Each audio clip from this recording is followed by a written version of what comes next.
and welcome to the Adventures in Arting podcast, where we analyze, explore, and celebrate the creative journey. My name is Julie Fei-Fan Balzer, and I am a working artist living outside of Boston. I've been hosting this podcast with my super special co-host and my mom, Eileen Shu Balzer, since 2012. Hi, Mom. Hello, Julie. So before we start, I want to let you know that at my home studio, I am teaching art alchemy, exploring golden brand paints and mediums, June 23rd through 25th. This is an opportunity to experiment with and learn about more than 20 types of golden paints and mediums that you don't have to buy. That's right. I'll have everything for you. And then you get to go home with a binder packed full of reference samples you've made during class and the knowledge of sort of like what you're actually interested in buying and using in your work. So this is an opportunity to elevate your knowledge, discover the diverse array of golden products, allowing you to craft unique textures, luminous effects, and breathtaking color palettes. You can unleash your creativity, immerse yourself in a hands-on experience where experimentation and expression converge. Whether you're a seasoned artist or just starting, this class welcomes all levels of expertise. You receive expert guidance. I mean, not to brag, but I am a certified golden artist educator, and will offer you insights, tips, and techniques to get the most out of each golden product. And you're going to create an amazing reference for yourself that you will use year after year. This is not a class that you take and like it was fun and you walk away from it. I mean, it is going to be fun, but this is big. You're really taking something with you that will be a tool for you to use for years and years to come. So Sounds sort of like Sephora, but for paint. it is. It totally is. Try it. See if you like it. If you don't like it, wipe it off. So that you can sign up at juliebalzer.com. Just click on the learning tab and you can visit the in-person classes. This is episode 153, which I have entitled Adventure to Hartford. So today I'm sharing the story of a recent visit I took to visit Hartford, Connecticut to teach a one-day workshop at the Monastery Gallery of Art. And along the way, I stopped at the Worcester Museum of Art. So I have a little list of bullet points of why I think this story is kind of relevant, helpful, all of that other kind of stuff. And I will start with the first thing on it, which is actually my mother's fault. Oh, or her doing, or who knows. We can blame her or laud her. You get to I, decide. I take all the fault. But really, so I live, what do we live? An hour and a half from Worcester. I mean, from Worcester, from Hartford, and like bad traffic, maybe 2 hours ish. And so my plan had been to drive down on the morning of the class. Class started at 10 and I was supposed to be there at 9. And then class ended at 4 and I would drive home that day. And my mother, this lady right here with me, said, that's crazy. Like, you should spend a night in a hotel. And of course, I immediately thought, oh, well, I'll invite my husband and my child to come with me. It'll be like a little family vacay, right? But my husband declined, which I understand. Like, we actually, for completely hilarious reasons, had been to Hartford the weekend before for a convention. And it's hard to take care of a kid in a hotel and without the familiar stuff and yada, yada, yada. So I was like, it's fine. I'll just drive. And my mother kept encouraging me. She kept saying, you should take the night. You should make it easy on yourself. Like, stay in a hotel, like sleep, have a night to yourself, sleep in a big bed, like have a nice meal, all that kind of stuff. And I kept saying, no, no, no. And I looked at hotel prices and I was like, I'm not going to do this. Um, and then we got to talking during the weekend before that we spent in Hartford. Not everybody gets to go to Hartford twice in a month, but I did. And you worked on me, shall we say. And you really convinced me that that was important for me to take care of myself. And then it was Yeah. part of that self-care was that I needed some time, that the world was not going to fall apart if my husband and my son had to just be on their own, for a couple days. And so you encouraged me, and we went. There's this great app, if people don't know about it, called Hotel Tonight. It's where you find last minute hotel rooms. So, like, if hotels have like rooms that are unbooked, they obviously wanted people to fill them. So, the app basically what it does is it takes, it sort of amalgamates those rooms, and we'll show you what's available and for what price. So you can get like a schmancy hotel for a much better price, which I did. So I ended up getting a nice schmancy hotel. And then for Mother's Day, as a Mother's Day gift, you gave me like some spa treatments at the spa they had at the hotel. And it ended up being a completely lovely little vacation for myself that was attached to this class. And that was such a wonderful sort of idea of self-care, and I was thinking a lot about this. So I don't know if you know, well, I mean, I know that you know, Mom, because you know everything, you're omniscient. But Yes. one of one of the things that I did last year is I worked my way through the artist way very publicly on YouTube. And Julia Cameron, the author of that book, has this thing called artist dates that I think are a great idea, right? It's this idea that once a week you do something by yourself, to fill yourself up as an artist. And I think that I am very guilty, like many women, maybe like many people, of putting myself sort of last on the list. So I often do this thing where like I'll sign up because I want to go to a lecture or a webinar or a meeting, but it's like in the evening and it's my kid and my husband. So I just am like, well, I can watch the replay another time, or it's fine, I'll skip it.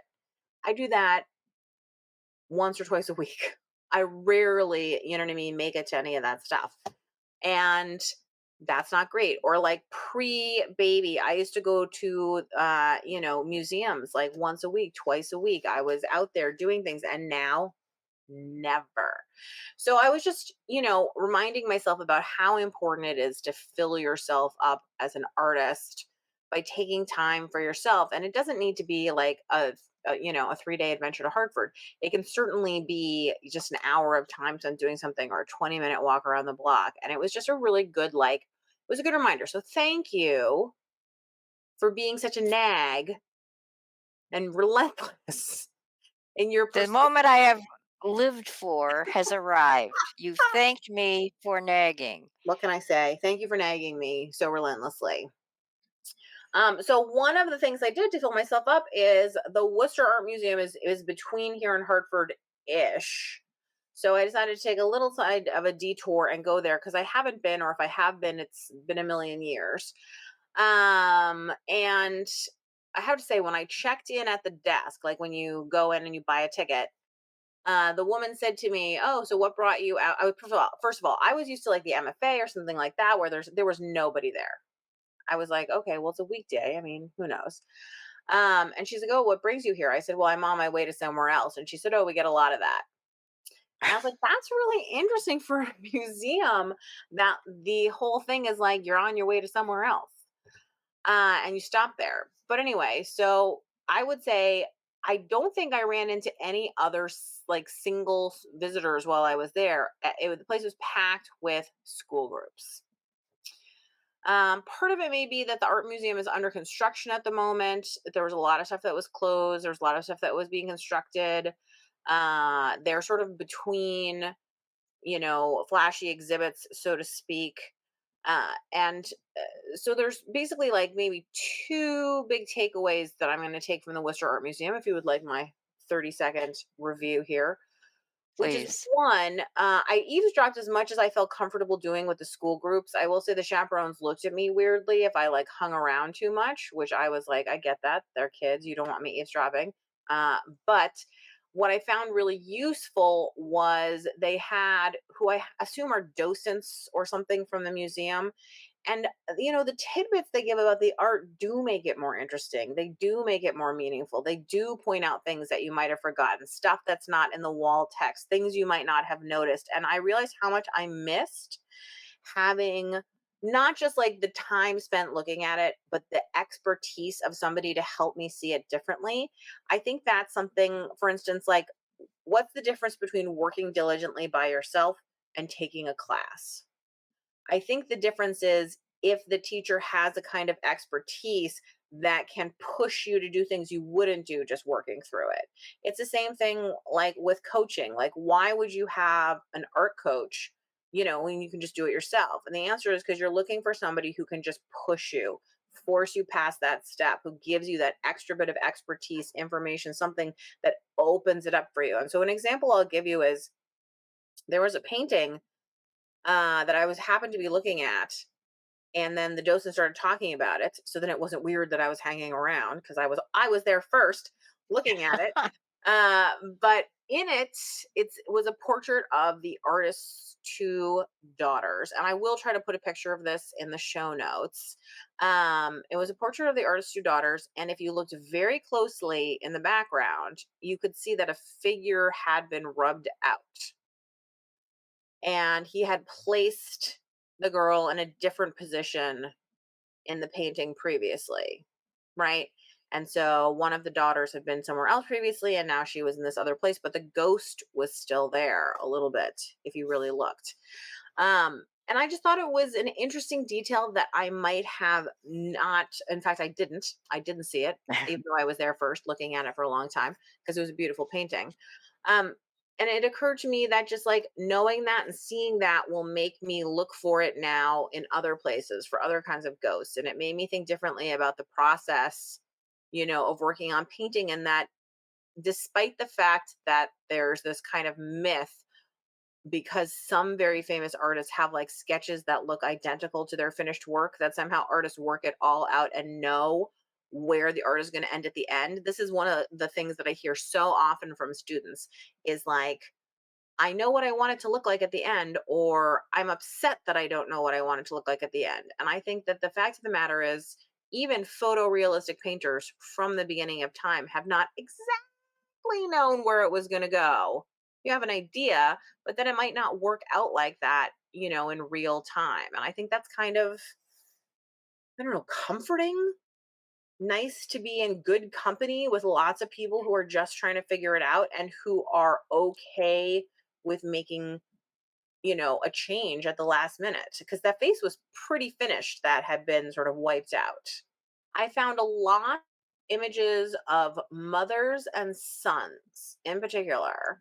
Part of it is that they have a very large religious art section. So there was a lot of Mary and Jesus, but it was Jesus as a baby. And so I was interested to see how much of that there was. And then there were a lot of paintings. There were a lot of just paintings and other pieces that also reference, there was some sculpture that reference mothers and children.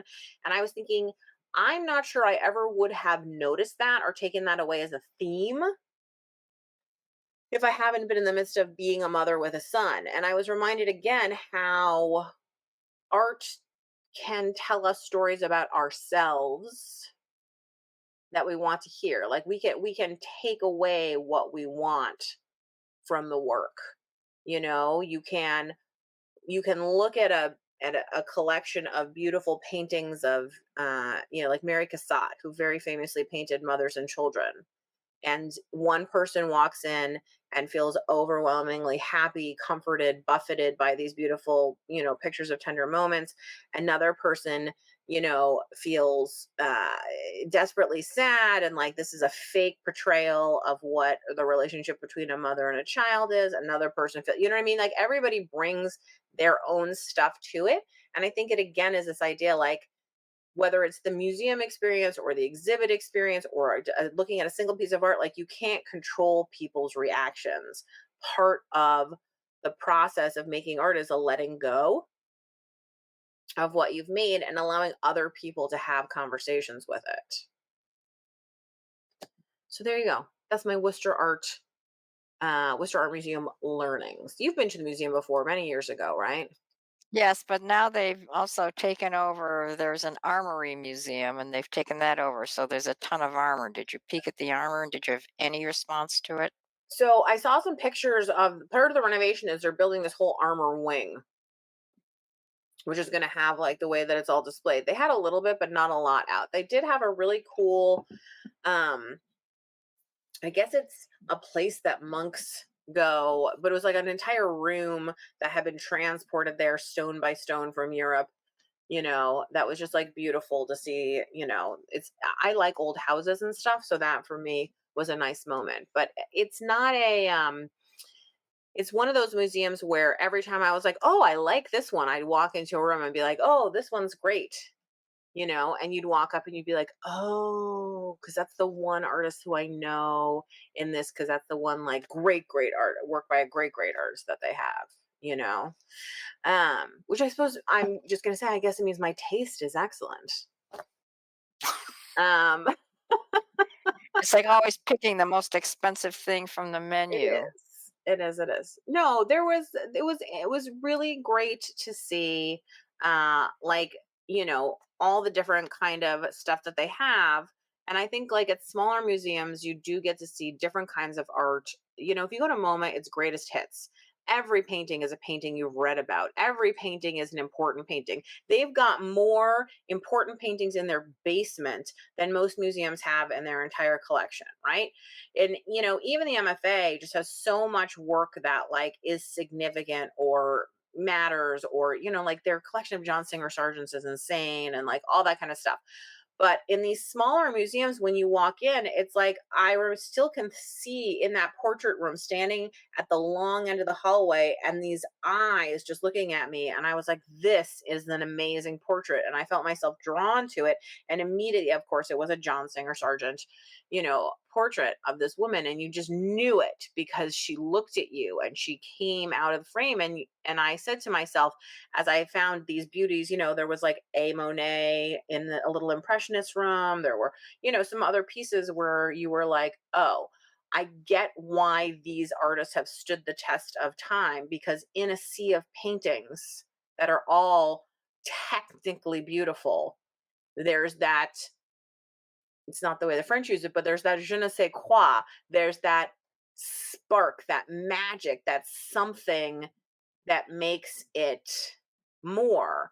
And Gives I it extra charisma. It just draws yes, you in. You can't not look. you can't not look. I don't know if it's the light, it's the life, it's the something about it. And I am so curious to see. I won't, because I'll be dead. But I wish that I could know, like in 200 years, when we look back at the art that is currently contemporary, what are the pieces that are going to glow like that? What are the pieces that are going to have that moment where someone is wandering through a gallery and goes, and walks up to the wall and immediately knows? I mean, like, is it going to be like, oh, of course it's a Jeff Koons. It looks exactly like, blah, blah, blah. Or is it going to be something else? I don't know. I'm very interested. Well, especially because the nature of art is so now changing. So it might be the instructions Yes. to creating something, which is the actual art. So it's Yeah. hard to know. Will it set off a flash bulb in your brain? I just don't know. I don't know. I won't be alive. So, any future people, let me know, if cryogenics or whatever works. Wake me up. Okay, then the Monastery Gallery of Art. So the Monastery Gallery of Art was a surprise, a shocker, shall we say.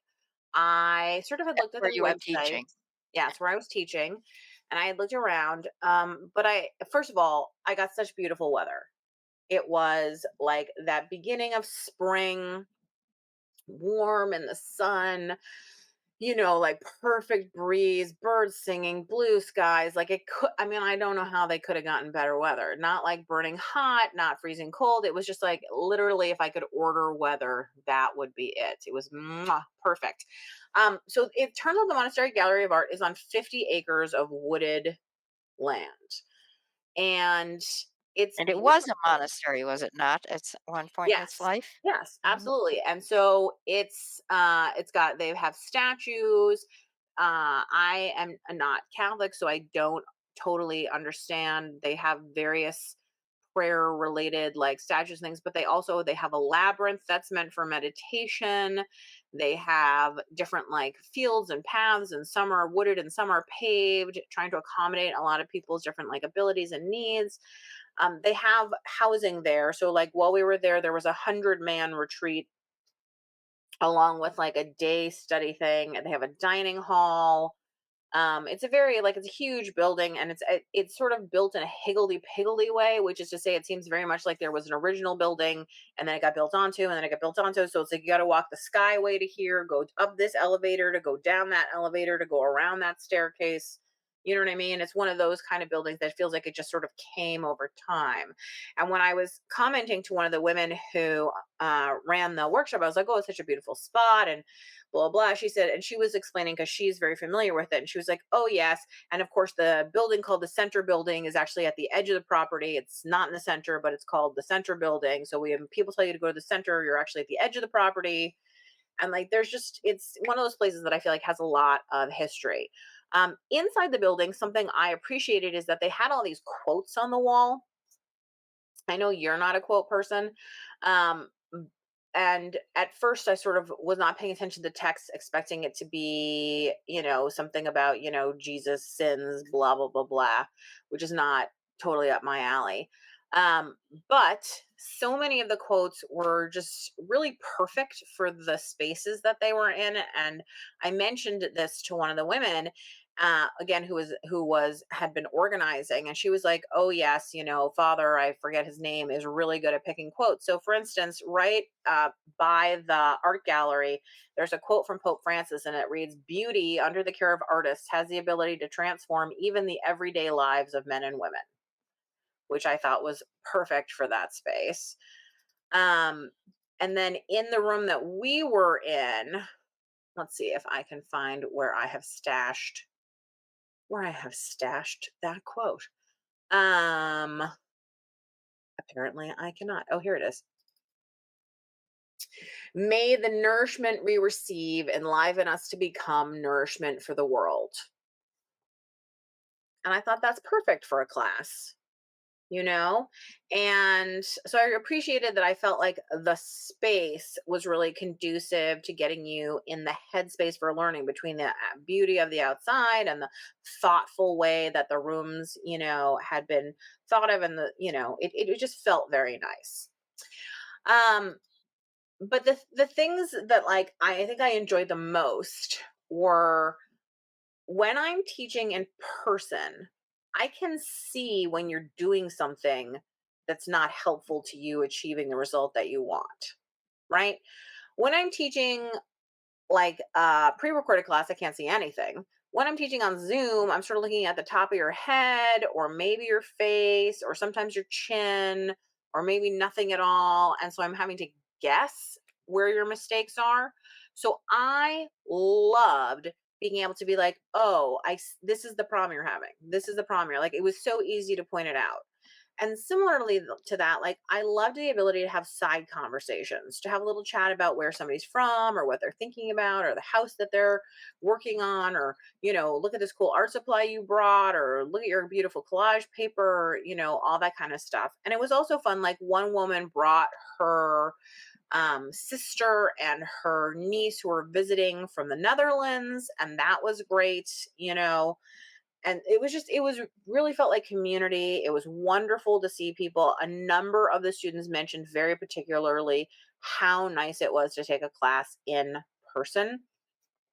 And I have been very misanthropic and curmudgeonly about, like, I think since having a baby and since the pandemic, I live in my house and I stay in my house and I'm in my house, you know?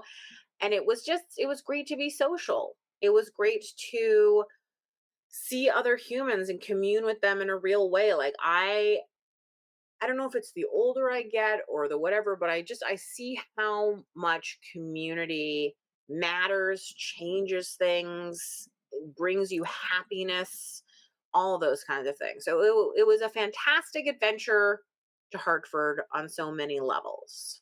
Taking my advice was great because you needed a break from being a mother. Sometimes one role that you have in life subsumes all the others, and it's draining. Sometimes you need to switch to another role. The other, the you that has many parts, and to pull out several that haven't been exercised very much, that's good. Secondly, I think we all have this experience of suddenly going into a large event or venue and realizing, oh, I'd forgotten this. I've been to a couple of small dinner parties and suddenly realized, oh, I can still converse. The old brain is still firing.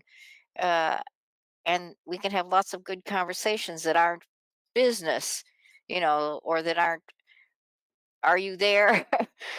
Yeah. I'll meet You're you on at mute. 10. You're on mute. Yeah. Yeah. So that's great.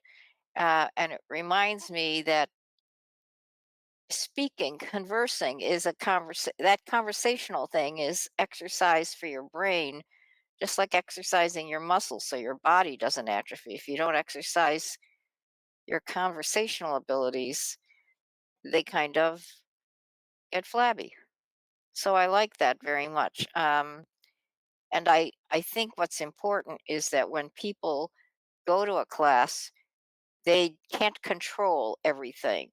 They can't control the input and they can't control who else is around them and the atmosphere. And I think we need to all stop thinking we have to control everything in our environments all the time.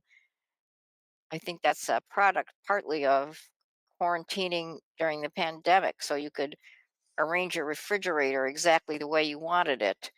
Uh, the one thing about art is it has to feel free, even if it is not just sort of random spontaneity. You need to feel, or at least I do. I need to feel that an artist was there and their hand is showing, and you know, the unexpected surprises me. And this goes with all art.